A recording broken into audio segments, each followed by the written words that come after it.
안녕하세요. 일산차병원 정신건강의학과 김민경입니다. 자해란 의도적으로 자신의 신체에 해를 가하는 행동을 말합니다.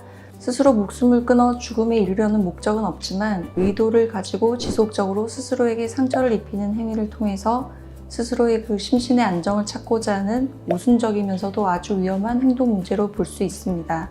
이전에는 자살 행동 범주 내에서 이해해왔으나 최근에는 정서적으로 불안정한 청소년이 내적 고통을 행동화하는 형태로서 자살 의도를 가지지 않는 비자살적 자해 행동으로 이해되고 있습니다.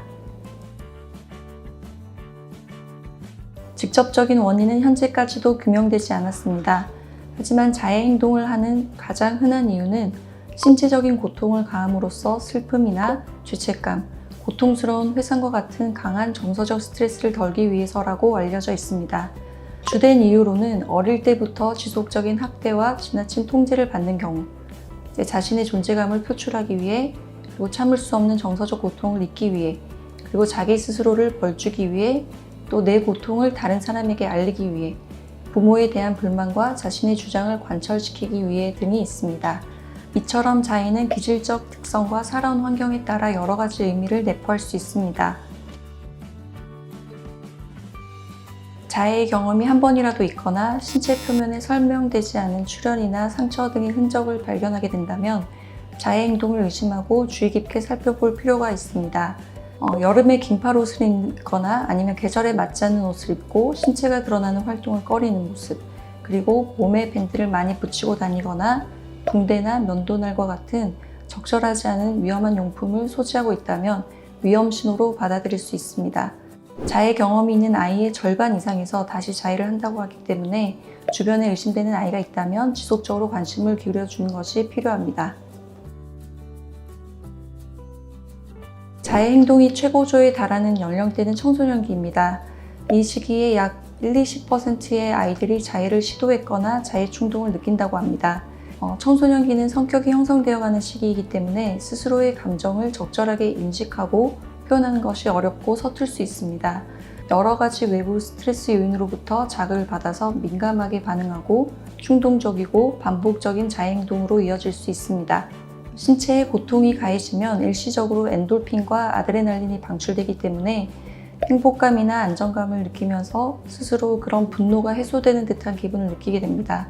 신체적 고통을 통해서 심리적 고통의 해소라는 일시적인 착각과 함께 충동적이고 반복적인 자해 행동이 이어지게 됩니다.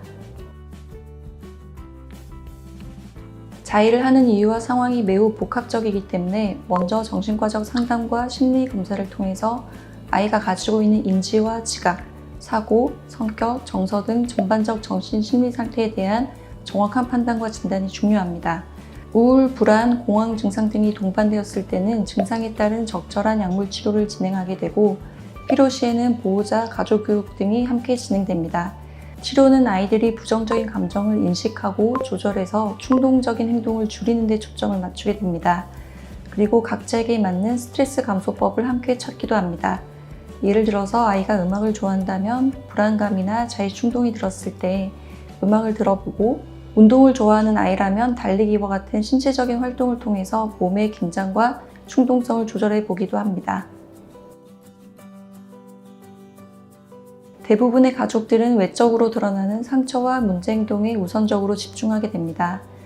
하지만 자해를 시도하는 아이들도 대부분은 자해가 잘못된 행동이고 위험한 행동이라는 것은 알고 있습니다. 다만 그런 부정적인 감정들을 조절할 힘이 없다 보니 반복적으로 자해를 하는 것이죠. 그래서 몸에 난 상처를 보고 화를 내거나 추궁하는 가족의 반응은 오히려 아이를 더 움츠러들게 하거나 자신의 상처를 숨기거나 아니면 다른 안 좋은 방법을 찾는 것과 같은 더 큰 어려움에 처할 수 있습니다.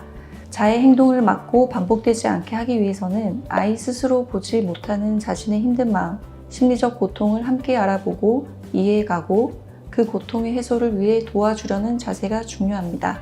너가 원할 때 언제든지 말할 수 있다고 아이가 안도할 수 있게끔 기다려주시고 대화를 통해서 부정적인 감정을 완화시켜주는 것이 좋습니다. 아이의 상처를 목격한 부모님 역시 심리적으로 두렵고 힘들 수 있기 때문에 함께 전문가의 도움을 받는 것이 자해를 예방하고 치료하는 데 도움이 됩니다. 더 궁금하신 점이 있다면 댓글로 달아주세요. 감사합니다.